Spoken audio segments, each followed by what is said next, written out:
Good afternoon, everyone. LJ here, the Go Biz Guy, the podcast for entrepreneurs, by entrepreneurs. Today, I've got some fabulous guys, and we're going to talk a little bit about that. Before I get started, I want to introduce to you our advertiser. And this is Lem's Meat Varnish. Let me tell you something. It's just not another meat sauce.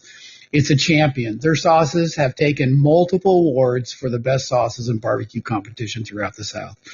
When you taste their secret recipe, you will understand why it's a winner. Oh, by the way, they have a fire syrup. Oh, my word. It goes great on everything. It's a jalapeno infused simple syrup. Hot squirt of genius with 104 uses. Get you some on Amazon.com. Amazon.com and put in Lem's Meat Varnish. All righty. So here we go.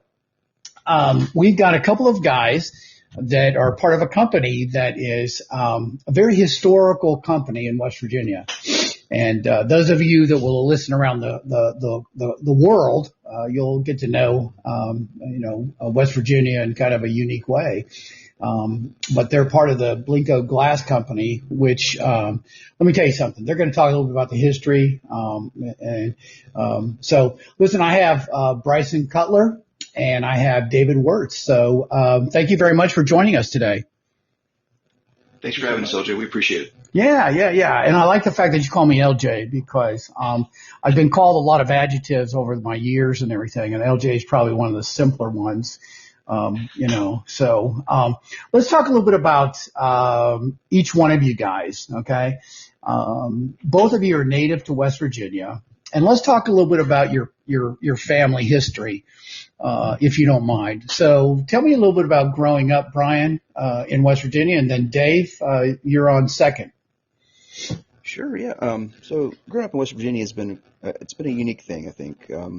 We come from this area that's got such a rich heritage and a rich culture, and it's really been a privilege to grow up around here, especially with Blinko Glass here in our backyard. Of course, Blinko's been around since 1893, and Milton since 1921. So it's one of those things like, everybody goes to Blinko for their field trip in elementary school. So we hear that all the time. People who say, I was here in first grade, or second grade, or they've been, it's really cool to hear that so many people have been here throughout their lives, and that we get to work there is something really special. Awesome. Go ahead. Go ahead, Bryson. I was going to keep going. My background is in IT and digital marketing, though I focus more on business development and operations now. So kind of going through that with Blinko, starting out with IT and digital marketing and evolving into this business development role has been really special to not only have lived and grown up around here, but to get to have a hand in that now. Well, let me ask you a little bit further, diving deep. What'd your parents do? What was their background? Sure. So my dad was a police officer for many years, over a decade, I believe, and then he got out of that line of work and went into insurance sales. And my mom's been a school teacher for her whole career.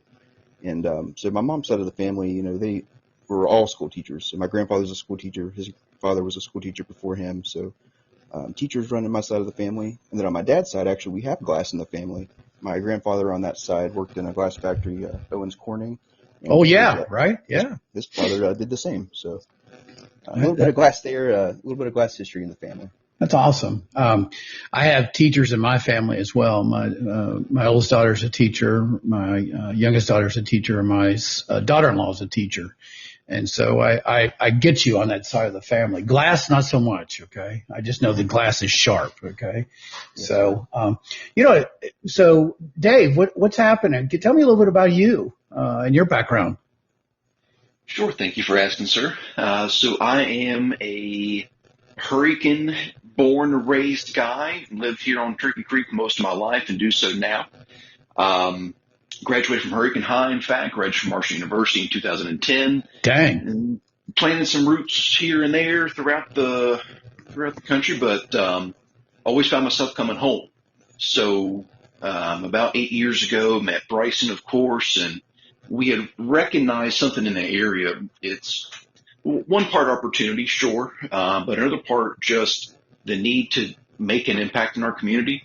So we had started this itty bitty tiny little digital marketing agency that grew into something pretty nice. So it was a vehicle that looked to change West Virginia in a way. So, being born and raised in these hills, right, corn-fed, Corn-fed.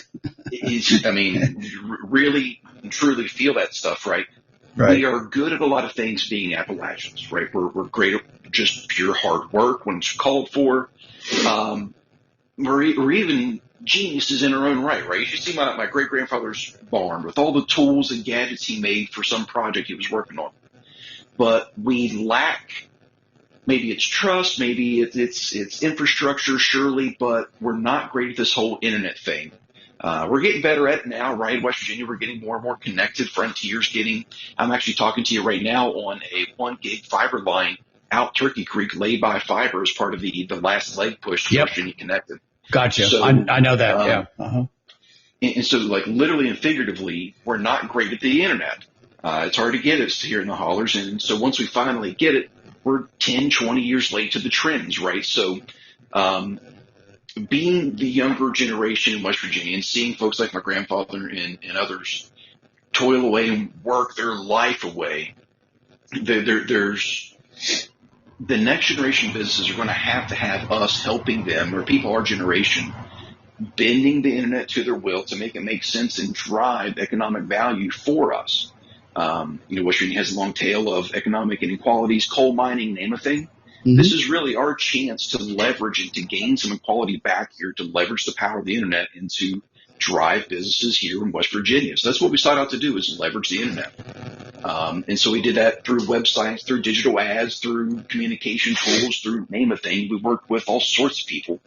But this rusty little diamond here in our backyard, Blinko, Bryce, I'll tell the story from where we first met the previous management. They were trying their best to open themselves up to the younger generation. They had they called it a music festival. It was a one-day music event. They had a couple bands come out. They called it Glass-a-Palooza. So when Bryce and I got there, the band was playing, and the only other attendees was a retired couple with their lawn chairs sitting there taking it all in. Oh, dang, so, really? Yes, sir. That was it. Gosh. Oh, ouch me. Yeah. That's right. And so, how did you market this? How did you advertise? Well, we put newspapers out, et cetera, et cetera. So that's old school. Yeah. It sure was. And so old school methods gave you old school results. Yep. And so we bent the ear of the time of the management. We bent the ear of the Blinko family. We actually worked in the background for years as kind of creatures in the shadows, building websites, or kind of redoing all the infrastructure things that Blinko really needed. But in a post-COVID world, we were so tightly connected to Blinko that the Blinko family asked us to join full-time, and we did. So ever since then, we've been swinging and just growing like crazy. We started with 28 people post-COVID. We're now up to 72 folks. Wow. And growing yet still. So we're hungry for more. And that's all thanks to the backbone of our employees, right? You got to be strong to be a factory glass worker. You got to be tough. And then our customers as well, who love us and have loved us over the years and continue to connect with us and to show their support by coming to our gift shop, by buying online. So that's a very long-winded way to say that, we're here to help Blinko and the surrounding entities do better with the internet. And that's what got us started in this hot mess to begin with, and that's what keeps us going today. A hot mess, no pun intended, right? That's right. So what was the name of your agency? It started as Infinity Marketing. Okay. Way back when. So we were above the Lattice building. Remember Lattice in downtown Huntington near Marshall? Yeah. We had an office above that. We actually sold it this year.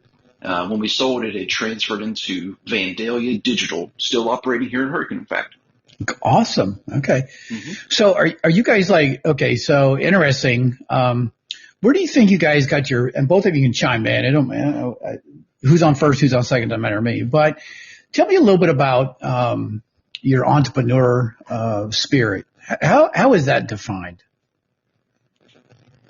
That's a great question. I'll take the first stab at it here. I'd tell you were asking about Bryson's family and stuff. So my family, too, my dad was retired from the military, Chief Master Sergeant from the Air National Guard here in Charleston. Awesome. But he had he's a crafty guy. airbrushes, he paints, he is a potter, in fact. So growing Oh, up, wow. one of my very first memories was screen printing boxes for Critter Creek pottery. Wow. So he would make stoneware pottery and build houses, and would cart me and my sister up and down the East Coast through art fairs selling pottery. That's what we do on the weekends. And so I tell you, almost born into me seeing my dad and mom make pottery, fire it, all through the night, watching the kiln. And it was almost born and thrust upon me, and I didn't really like it at the time. But looking back, I think it's been a big driver in my hope here for Blinko. So I'm sure Bryson has a lot to speak to as well. Sure, and while my parents did not come from entrepreneurship, I do remember one of my earliest memories, and one of the memories that kind of spurred me towards this was, my dad got in the car one day, and we were sitting in the back of the minivan, and he slammed the door and he said, Bryson, if you ever want to make any real money, you need to be your own boss. And that always kind of stuck with me. And then beyond that, I've had a lot of great mentors in my life, whether it's been previous bosses, different businesses I've worked for, have really instilled into me the leverage and flexibility that owning your own business can offer. It's not something where you want to own a job, but being able to own that tool to leverage for just different things is incredible.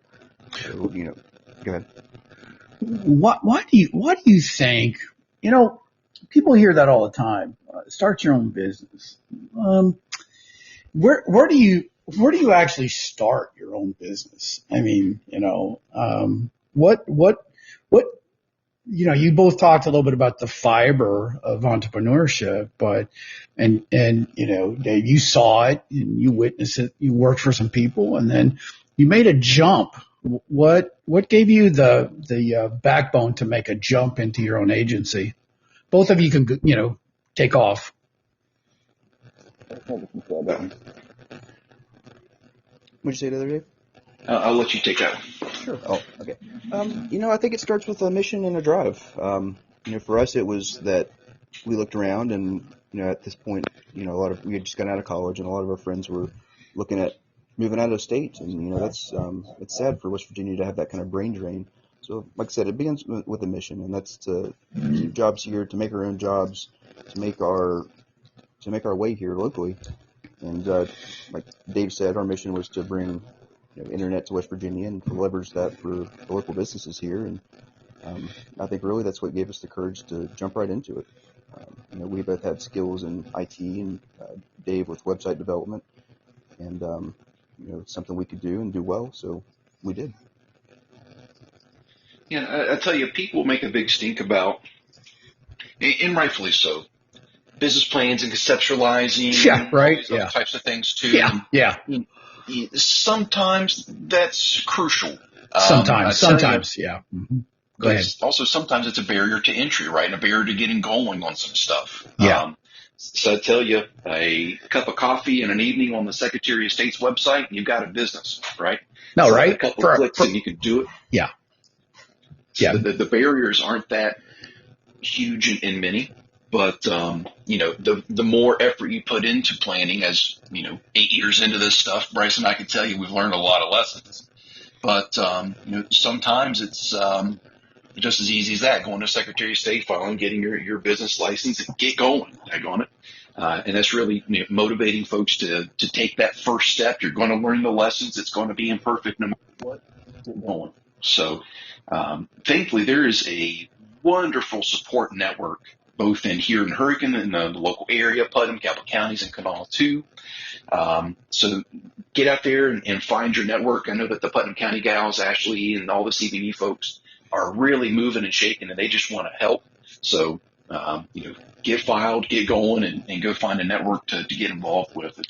It's a different ballgame than it was pre-COVID, really truly. Well, I think, there's always a fear. I tell some of my family, I said, what you need to do is you need to have an LLC. One, I mean, if you just want to sell pencils, I mean, there's a tax benefit of having your own LLC, right?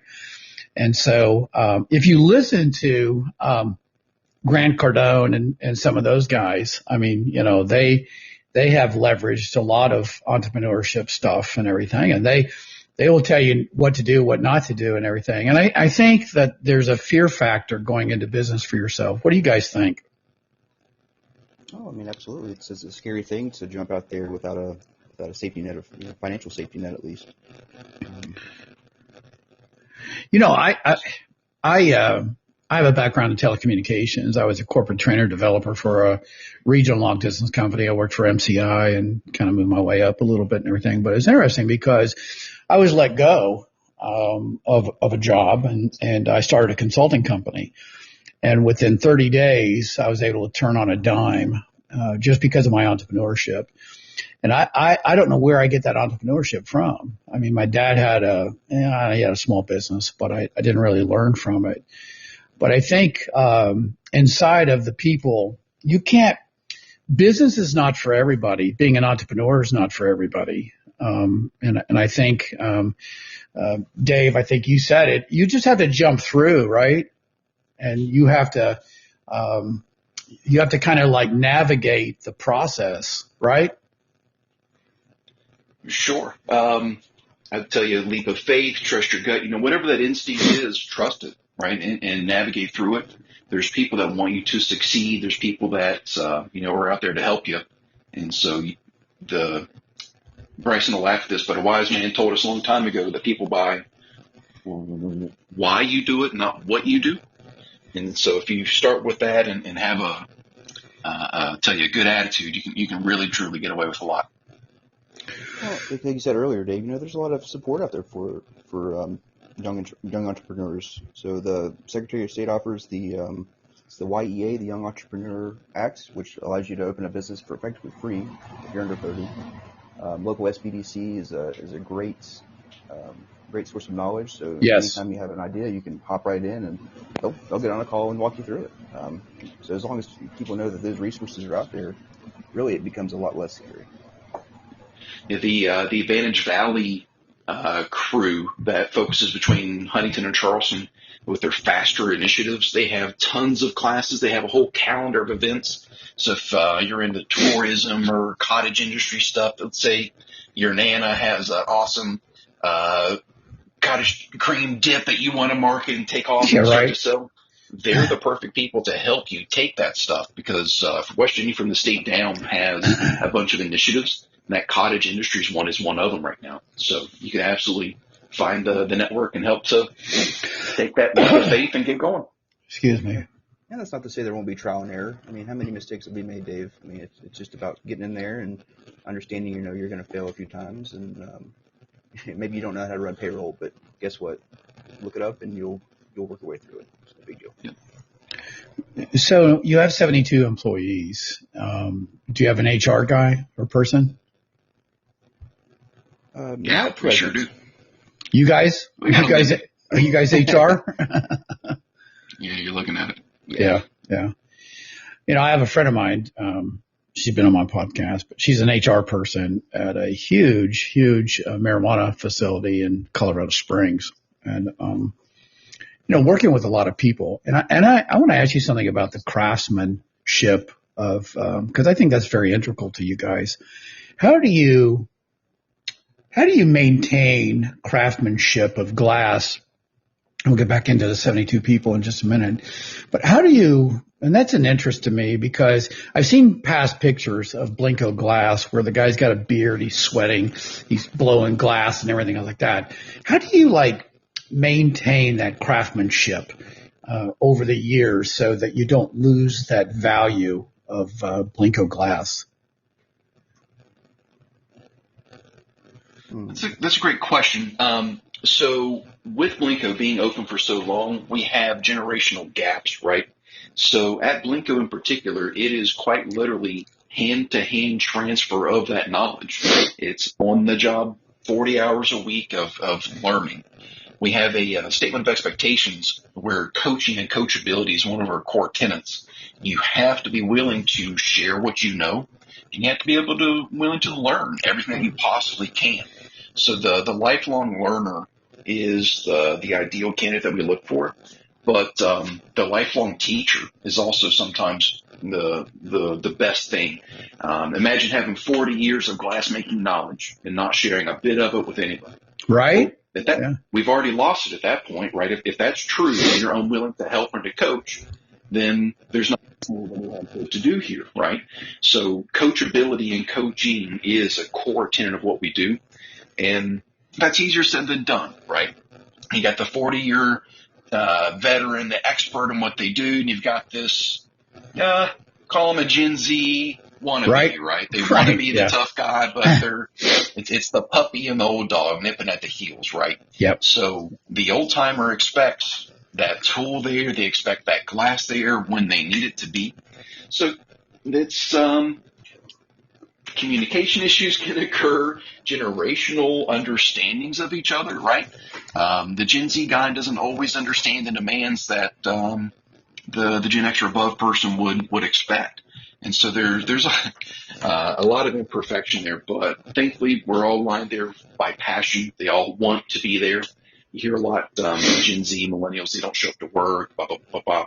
Well, we've got a whole bushel of them that show up at 6 a.m. every single day, and they work their butts off no matter what. So I love it. The passion keeps them together, but the communication and the generational divides are pretty apparent some days.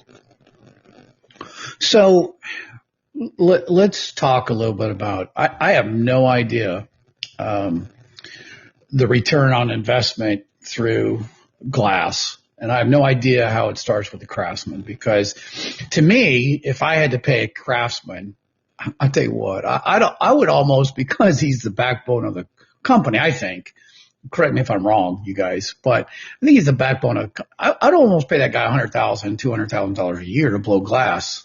What are your thoughts? Shoot, if we could, we would. I mean, you're absolutely right that it starts with the craftsman. Glass is glass. It's sand and some extra chemicals, and really what makes it magical is the craftsman.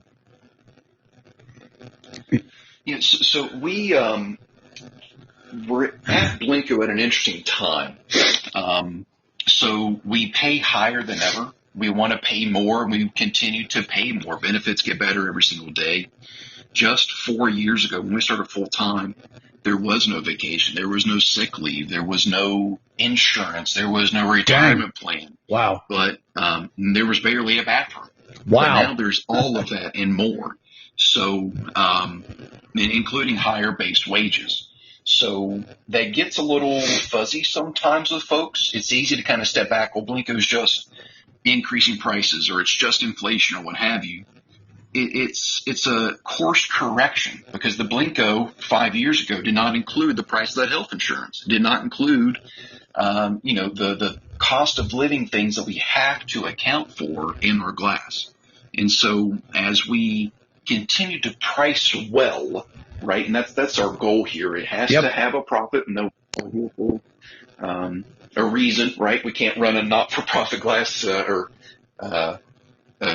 we have to make money, right? We got to pay bills. So, but we're now with our shift to B2C sales, right? We get better margins than ever. With connecting people online, we get more and more new customers than ever. And so as we optimize for total lifetime value of those customers, as we optimize for the total lifetime value of our employees, those two things will be married and joined. So as we do well, as the business does well, our employees do well also. Mm-hmm. But again, that takes the customers to fuel that fire, right? So we have to be good to them as well. But yes, sir, we pay as much as we can, and then some. You mentioned inflation and post COVID and everything, and I don't know what we want to get into politics with this pod, but it's a big deal. Inflation is. Sure. The cost of living is not, I don't think it's normalized like everybody thinks it is. But I think the bottom line is like you mentioned, there's contributing factors in terms of business and how they measure ROIs in a company. And I think that, first of all, your commodity is not so much your product as it is your people that actually work for you, right? That's right. Our assembly lines, our machines, our production lines are 6 guys eating a Tudor's biscuit. Yes, sir. Okay. And how often do you feed them Tudor's biscuits? They get themselves a biscuit every morning, generally speaking. We feed them pretty frequently. Okay. They're well fed. Yeah, and one of the things I saw on your website and everything, I saw the history, I saw a lot of things. I like the easiness of your website, and so you guys are to be commended. Not that I'm a savvy, but I did sell websites at one time for a company and everything. But and I know enough about zeros and ones to be a little goofy. I've consulted some software engineers and that type of thing and how to get their business going. But let's get back to those 72 people that you have working for you. Give me a breakdown of how that pecking order works and who are those people. Bryce, I'll let you go ahead. Sure. Yep. Well, so we've got a pretty good split of employees. So while we do have about 24 people on our hot shop that work every day, we've got just as many people working in shipping, working in the visitor center, working in our cold shop, and just across campus, we've got a really great team. That comes down from the top. So we've got, of course, me and Dave, and then below us, we've got our operations manager, Chris Tomlin. We've got a creative director named Mr. James Arnett. We've got a wonderful glass operations director, Larry Tuber. And with that leadership team, anything's possible. I'm more confident now in our leadership team than ever before. And that's not always been the case. So did you handpick those people? We did, yes. Okay. See, that makes a big difference. When I had my consulting business turned up full cycle, I handpicked my specialty people. And it's interesting because you don't have to worry about anything once you handpick them, right? Yeah, absolutely. They because of their hard work, it makes our job easier. Yeah. So, give me a typical day of your operation. So, you reach out to people on the internet, you place ads on the internet, or you like doing Google ads? I mean, tell me how you're gathering up customers. Sure. We use a combination of different things, mostly on the digital marketing front. So we use a combination of Google ads for inbound search results. So using a mix of search campaigns and Google shopping campaigns, and sometimes occasionally even some YouTube stuff. But that combined with a pretty strong Facebook and Instagram advertising outreach, that's how we get the majority of our customers. So we've got a pretty dense marketing funnel that starts with the cold outreach. It brings people into our fold, gets them used to the brand, and then at the end of the funnel there, you've got your hot customers who are ready to buy.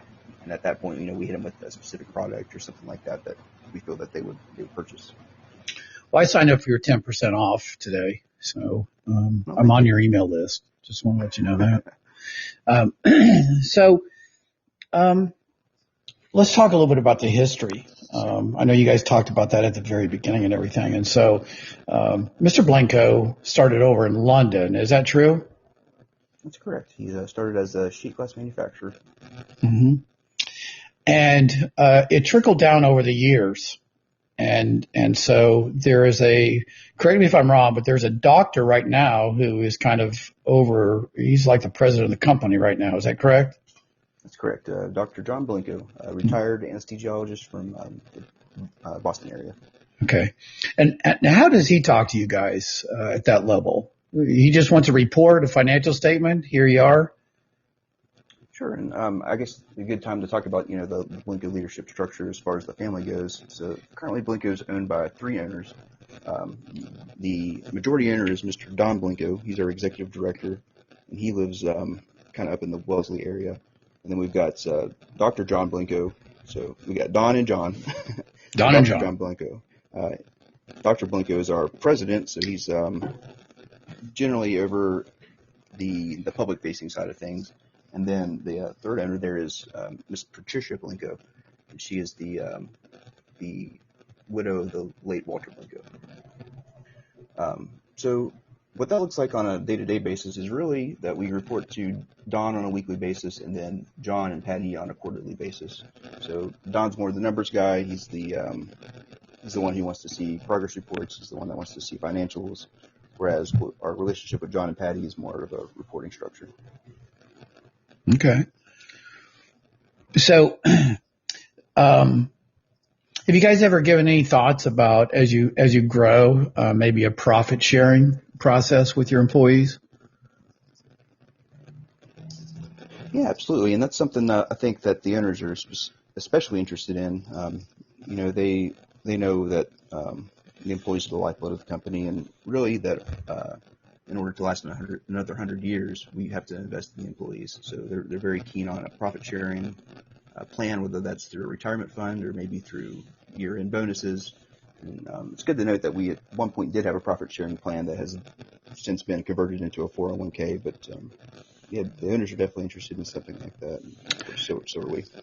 I did sales in the tourism industry for a company. We published the West Virginia State Tourism Guide, and it was interesting because we had bonuses. I covered half of West Virginia up towards Erie, Pennsylvania, and then I was over in the D.C. market, and I did about $1.5 million, not too much, in sales, and but it was always interesting to get a bonus, right, at the end of the year, a Christmas bonus. And so, I think awarding the people, when I had a consulting business, my guys were first. I mean, I charged XYZ per hour, but they got treated like royalty. And I think with that mindset, I think it will go a long way. What do you guys think? I'll take that one, Dave. Yeah, for certain. So you're hitting on something that we talked a lot about, is that the total lifetime value of the employee. So, of course, you're talking profit sharing, right? You got to have a profit to be able to share it. So historically at Blinko, this just simply hasn't been an option, right? But thankfully now, due to our customers and our hardworking crews, we have several quarters now of that. So now we can begin talking about that. But beforehand, the situation was so dire that the books, the accounting, the software, the numbers, balance sheets, you name a thing, were not to be trusted. But now Blinko is the tightest ran ship that's ever sailed. Thanks to Bryson and Miss Olivia, our comptroller, she is absolutely whipped this place into shape. So now when we talk to the Blinko family about profit and what that looks like, those are real trustable numbers now that actually mean something. So it's important to be able to count on that stuff, of course, and we haven't always been able to at Blinko. In fact, when we got here, we just got laughed at. We just got a dusty pile of books and said, have at it. Wow. So to be able to talk about profit sharing means we've come a very long way. That's awesome, because and that happened in 8 years ago, right? That you guys came in and there was like 30 books, and not 30 books in terms of what they were at, but Dust had them. And everything. I want to clarify that real quick. But at any rate, so I think your entrepreneurship just kicked in terms of 8 years ago, right? And you said, I'm going to roll up my sleeves. I'm going to make this work. And so maybe 1 year was kind of rolling up your sleeve. The second year was like rolling up your sleeve. The third year, okay, now we're seeing some momentum and everything. And I think that is tremendous in a company that is falling down. I'm currently helping a friend of mine with Lem's Meat Varnish, to be honest with you. And she called me and she said, would you help me with sales and marketing? And I said, sure. I'm not a pro like you guys are, but we're in the process of going nationwide on some things, et cetera, et cetera. So, but you know what? I mean, I just had an interest. It doesn't matter whether she pays me or not, to be honest with you. I just want to see her succeed. I want to see her grow. I want to see you guys grow. I want to see you guys, be, envied by other glass companies. And by the way, there's not very many glass companies out there, are there? No, sir. There used to be over 475 glass manufacturers in West Virginia alone. There are now just 4. What? Yes, sir. 400? There's a guy up around Buchanan. I forget his name. I can't remember his name, but I've been to his glass plant, and he shut down about maybe 10 years ago. I don't know. But so who are the 4 glass companies? Sure. So there's Wismont Glass up north. They do rolled sheet glass. Okay. So they operate a lot like us, big pots of glass, and they push a lot of product out the door. So they're still a big entity. There's Marble King, also up north near Paden City. One of, I think, arguably the world's last marble manufacturer. Yes, I'm familiar with that company. Yep. Great. And then the other true factory is, I believe, Davis Lynch. Preston, correct me if I'm wrong here, but they make globes and things like that. Yep. So there's an argument to be made that Blinko is the world's largest last remaining raw resource tableware manufacturer. So nobody truly does it at this scale. People's jaws just hit the floor at the scale at which we operate. Of course, we get some other people too, like the people that make our layer or annealing oven to anneal our glass. We're small potatoes. We're a mom and pop shop to them. So wow. Lincoln's caught right in this weird spot between industries. Okay, so there's some larger glass companies across the country, right? For sure. Yeah. True factories, automations, bottle factories. Yeah, right? Okay. Yeah, thousands per hour type deal. Yeah. So you guys don't want to ever gravitate towards that. You want to stay in the craftsman niche, right? Yes, sir. Yeah. We try to, that's a very fine line to walk, right? Because we want to automate as much as we can in terms of just stuff that doesn't really matter, right? Pricing, office functions, things in that regard. But when it comes to molds, historically speaking, to make a mold at Blinko to blow glass into, there'd be hand shop there on site. But now we're getting into advanced manufacturing needs there. So we're opening the world to new graphite molds, new metal molds, and all sorts of different options there. So we're evolving in the ways that we can and need to, but preserving the legacy as much as we can as well. I noticed on your website and everything, you guys say you don't value glass anymore. I would say that if somebody had, glass from the origination, that thing might be worth a lot. And I would think that there might be a Facebook or something that would have, that whole group of people that were collectors of glass, right? Oh, there surely are. Yes, sir. So we don't like to get in the middle of valuations and pricing. There's a lot of liabilities there. But yeah, there are people that do this for a living. Tons of Facebook collector groups that are out there. Wow. You throw a rock and hit 3 or 4 of them. But yeah, the historical pricing on eBay, that's a good way to check out valuations as well. But really and truly, putting a price on grandma's, ruby red glasses that you drink out of every Thanksgiving, that's hard to do anyways. So yeah, right. We leave that to the pros. Yeah. Well, good for you guys. So let's talk a little bit about, we've talked about the history. We've talked about, the 8 years and everything else like that. So how has the new sales and marketing, you guys talked a little bit about it, but, in fact, talking about manufacturing, I'm coaching my friend Tara with Lem's Meat to actually buy the manufacturing facilities, which is in South Point, just because of our growth and having a common thread in order to maximize. And so it's a whole different genre to, and I kind of relate to you about bumping up and technology, et cetera, because I think that creates niches as you grow, right? Yeah, absolutely. Yeah. Go ahead, Chris.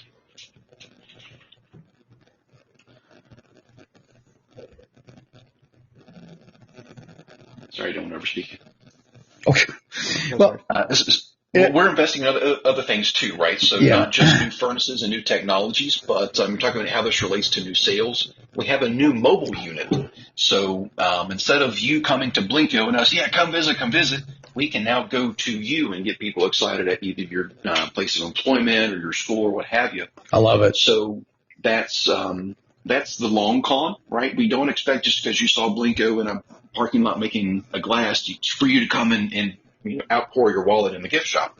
Right. But we're reconnecting, we're maintaining a top of mind presence. So we're being visible, whereas we were not before, and getting folks excited. So there's, here we are being the digital marketing guys, but we also very much understand the old school being visible and being present type stuff. Yeah. So now with you guys infusing yourselves into the, Gen Xers, millennial, whatever, what do you think your target audience is? So historically, our target audience has, frankly, been, women between the ages of 45 and 65. And, of course, we are always trying to target a younger audience. So I would say that our new target audience is probably people between the ages of, 30 and 60. So people who still have an established career, who want to, or have a home and want to decorate it. Those are typically the people we want to target now.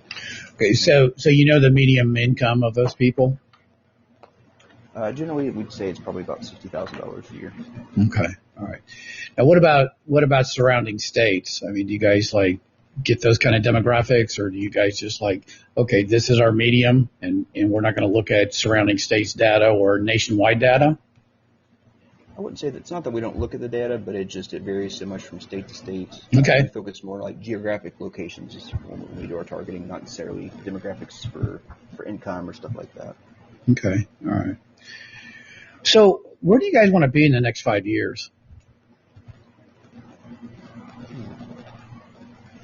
We've got a handful of internal goals here. So of course we have revenue goals, which relate to profit margins there for our individual glass pieces, but also really our goals are infrastructure at the factory itself.